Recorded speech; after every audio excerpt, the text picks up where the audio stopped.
అండి. నా పేరు డాక్టర్ కారెడ్డి శ్రీధర్ రెడ్డి. నేను general and laparoscopic surgeon and KSR stapler circumcision స్పెషలిస్ట్ని. నేను treatment range hospital KPHB colony road number 4 హైదరాబాద్లో అవైలబుల్గా ఉంటాను. అయితే ఈరోజు ఇది చాలా ముఖ్యమైన వీడియో. ఏంటి అంటే చాలామందికి ఫైమోసిస్ అంటే ఏంటి, పారాఫైమోసిస్ అంటే ఏంటి అనేది ఇప్పటికీ చాలామందికి కన్ఫ్యూజన్గా ఉంటుంది. సో ఇది మనం ఈ వీడియోలో క్లారిటీ చేసుకుందాం. సో ఫైమోసిస్ అంటే ఏంటి, అసలు ఫైమోసిస్ పారాఫైమోసిస్ తెలుసుకునే ముందు అంగం యొక్క ముందరున్న చర్మం ఎలా ఉంటుంది, ఎలా క్లీన్ చేసుకోవాలి, ఏది నార్మల్ అనేది మనం ఇవాళ చూద్దాం. ఫస్ట్ ఈ అంగం ముందరున్న చర్మం ఏదైతే ఉందో దాన్ని మనము ప్రెప్యూషల్ స్కిన్ అని, ఫోర్ స్కిన్ అని, అంగం ముందరున్న చర్మం అని అంటుంటాం. ఈ అంగం ముందరున్న చర్మము మనం వెనక్కి అనగానే ఫ్రీగా మూవ్ అవుతూ ఉండాలి, వెనక్కి ముందరికి ఫ్రీగా మూవ్ అవుతూ ఉండాలి, అది నార్మల్. ఎప్పుడైతే ఫ్రీగా మూవ్ అవ్వట్లేదో, స్ట్రక్ అవుతుందో, పెయిన్ఫుల్గా మూవ్ అవుతుందో, కొంచెం సగం వచ్చి సగం టైట్గా మూవ్ అవుతుందో, లేకుంటే హోల్ లెంత్ మూవ్ చేస్తున్నప్పుడు అంతా చాలా టైట్గా చాలా పెయిన్ఫుల్గా మూవ్ అవుతుందో, ఇట్లా మూవ్ అవుతుంది అంటే అబ్నార్మల్గా మూవ్మెంట్ వచ్చే వాటన్నిటిని మనం ఫైమోసిస్ అంటాం అన్నట్టు. సో అంగం ముందరున్న చర్మం వెనక్కి రాకపోవడాన్ని ఫైమోసిస్ అంటాం. అదే పారాఫైమోసిస్ అంటే ఏంటి అంటే అంగం ముందరున్న చర్మం వెనక్కి ఫ్రీగానే వచ్చింది, లేకుంటే కష్టంగా వచ్చింది, లేకుంటే ఏదో రకంగా పెయిన్ఫుల్గా వచ్చింది, బట్ మళ్ళీ ముందరికి చేసుకోవడానికి రావట్లేదు.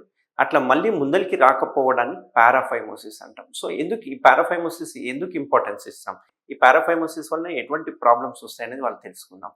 సో ఫైమోసిస్ అంటే వెనక్కి రాకపోవడానికి చాలామంది ఏం చేస్తారంటే కొంచెం టైట్గా ఉన్నా కానీ బలవంతంగా వెనక్కి లాగి కొంచెం క్లీన్ చేసుకోవడం అనేది చూస్తూ ఉంటాం. అంతేకాకుండా ఇంటర్ కోర్స్ చేసేటప్పుడు కొంచెం వెనక్కి వెళ్ళిపోయి ఆ చర్మం మళ్ళీ ముందుకి రాకపోవడాన్ని చాలామంది గమనిస్తూ ఉంటాం. ఇట్లా యూజువల్గా ఫస్ట్ టైం ఇంటర్ కోర్స్ చేసిన వాళ్ళకి, యంగ్ ఏజ్లో ఇంటర్ కోర్స్ చేసిన వాళ్ళకి, కొంచెం టైట్గా ఉన్నప్పుడు స్కిన్ బలవంతంగా ఫోర్స్ఫుల్గా ఇంటర్ కోర్స్ చేసిన వాళ్ళకి కలిసినప్పుడు ఆ చర్మం అనేది వెనక్కిపోతుంది, వెనక్కి పోయి స్ట్రక్ అవుతుంది. ఎందుకంటే అంగం పెద్దగా ఉన్నప్పుడు చర్మం బలవంతంగా వెనక్కి వచ్చిన తర్వాత వెనక్కి పోయి స్ట్రక్ అయిపోతుంది. దాన్ని మళ్ళీ ముందరికి చేసుకోవాలి. అది ఏం చేస్తారంటే చాలామంది ఇది అంతే వెనక్కే ఉండాలనేమో, వెనక్కే ఉంచాలనేమో, వెనక్కే ఉన్నది మళ్ళీ ముందరికి తీయకూడదేమో అనే ఉద్దేశంతో చాలామంది నెగ్లెక్ట్ చేస్తుంటారు. నెగ్లెక్ట్ చేసి దాన్ని పట్టించుకోకుండా వదిలేస్తుంటారు, మళ్ళీ ముందరికి అనరు. కానీ ఇక్కడ ఇంపార్టెంట్ ఏంటంటే ముందరికి అనాలి. ఒకవేళ బలవంతంగా రాకపోతే కనుక సోప్ వాటర్ వేసుకొనైనా సరే, జెల్లీస్ ఉపయోగించైనా సరే ముందరికి చర్మాన్ని తెచ్చుకోవాలి ఎప్పట్లాగా. అట్లా తెచ్చుకోకపోతే ఏమవుతుందంటే ఆ పెనిస్ యొక్క వెనకాల స్ట్రక్ అయిపోయిన చర్మం ఏమవుతుందో రింగ్ లాగా ఫామ్ అయిపోతుంది, గట్టిగా అతుక్కపోతుంది, టైట్ అయిపోతుంది, ముందరికి రాదు.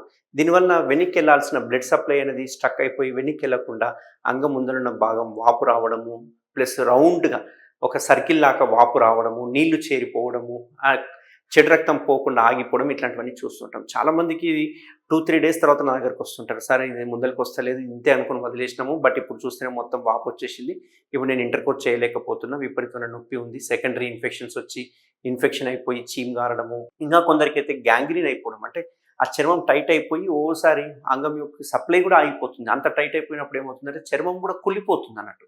సో పారాఫైమోసిస్ అనేది చూసుకుంటే కనుక అంగంలో వచ్చే ఇష్యూస్లో కనుక చూసుకుంటే ఇది ఒక ఎమర్జెన్సీ కండిషన్. ఎప్పుడైతే పారాఫైమోసిస్ డెవలప్ అయ్యిందో, ఎప్పుడైతే చర్మం వెనక్కి పోయి స్ట్రక్ అయ్యిందో ఇమ్మీడియట్గా డాక్టర్ని సంప్రదించాలి, ముందరికి తెచ్చేసేయాలి స్కిన్. ఎప్పుడైతే అది పాసిబుల్ కాదో అప్పుడు ఇమ్మీడియట్గా మనం ఏం చేస్తామంటే వాటర్ చేరిపోయిందో, ఎప్పుడైతే వాటర్ చేరిపోయి అలాగే నెగ్లెక్ట్ చేసి మొత్తం క్రాక్స్ ఫామ్ అయిపోయి అంత అయినప్పుడు ఏం చేస్తామంటే అందులో ఉన్న వాటర్ కంటెంట్ అంతా తీసేసి ముందరికి అన్న తర్వాత ఇమ్మీడియట్గా సర్కంసిషన్ సర్జరీ చేస్తాం.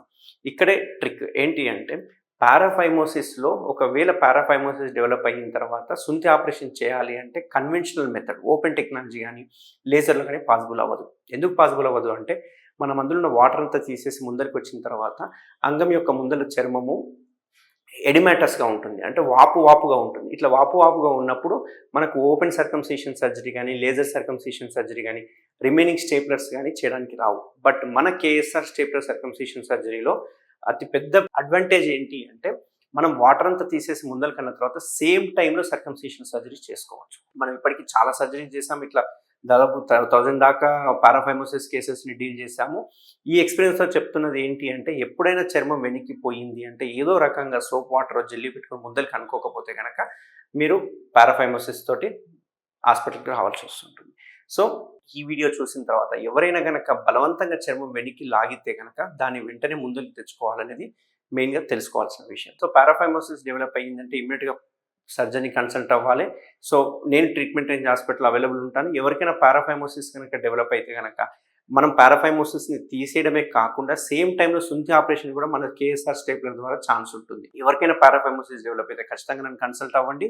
మనం దీనికి సర్కంసిషన్ సర్జరీ చేయడం వల్ల శాశ్వత పరిష్కారం అందించవచ్చు. Thank you very much. Thank you Sridhar Reddy sir. Thank you doctor Sridhar Reddy sir.